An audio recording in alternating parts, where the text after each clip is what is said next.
Қай жерің ауырып жатыр? Арқаң ауырып жатыр, омыртқаларың ауырып жатыр, Иә, омыртқалар. Екі жанында қабырға.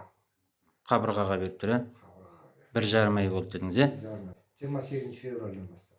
Қолшы. Қолың үйде сосын, Екі саусақ тартылып қалды. Екі саусақ. Қанша уақыт болды дедің? 28 февральдан бері 1,5 ай болды. Лечение алын көмектеспеді? Система онколог келіп көмектеспеді.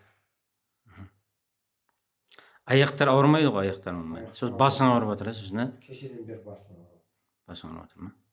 Şimdi бәрі қазір теңізге жасаймыз, көреміз. Қазір омыртқаларды. Екі аяғыңды ашты, сүйек апарып көр.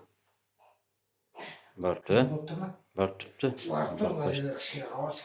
Сүйегің ғана ауырады. Отырып тұрып көрші, просто обычный отырып тұр.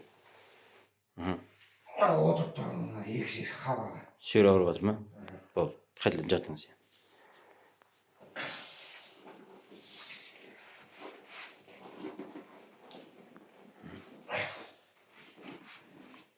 Мына омыртқалар қысылған ғой, мына жерден, мына жер. Қазір ашамыз, иншалла. Сақлатып береді қазір. Алматыда платный больницалар емдей алмады. Қанша ақша құрттың дейді? 700 мың құрттың дейді ме? Система неге, Қазір терең дем алып жатсың ба? Омыртқаң ашылғасын?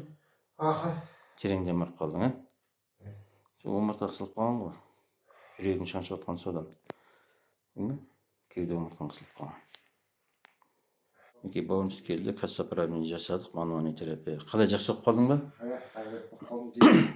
Демім түзеліп, белім түзеліп, істеп қалдым. Жақсы, ем болсын.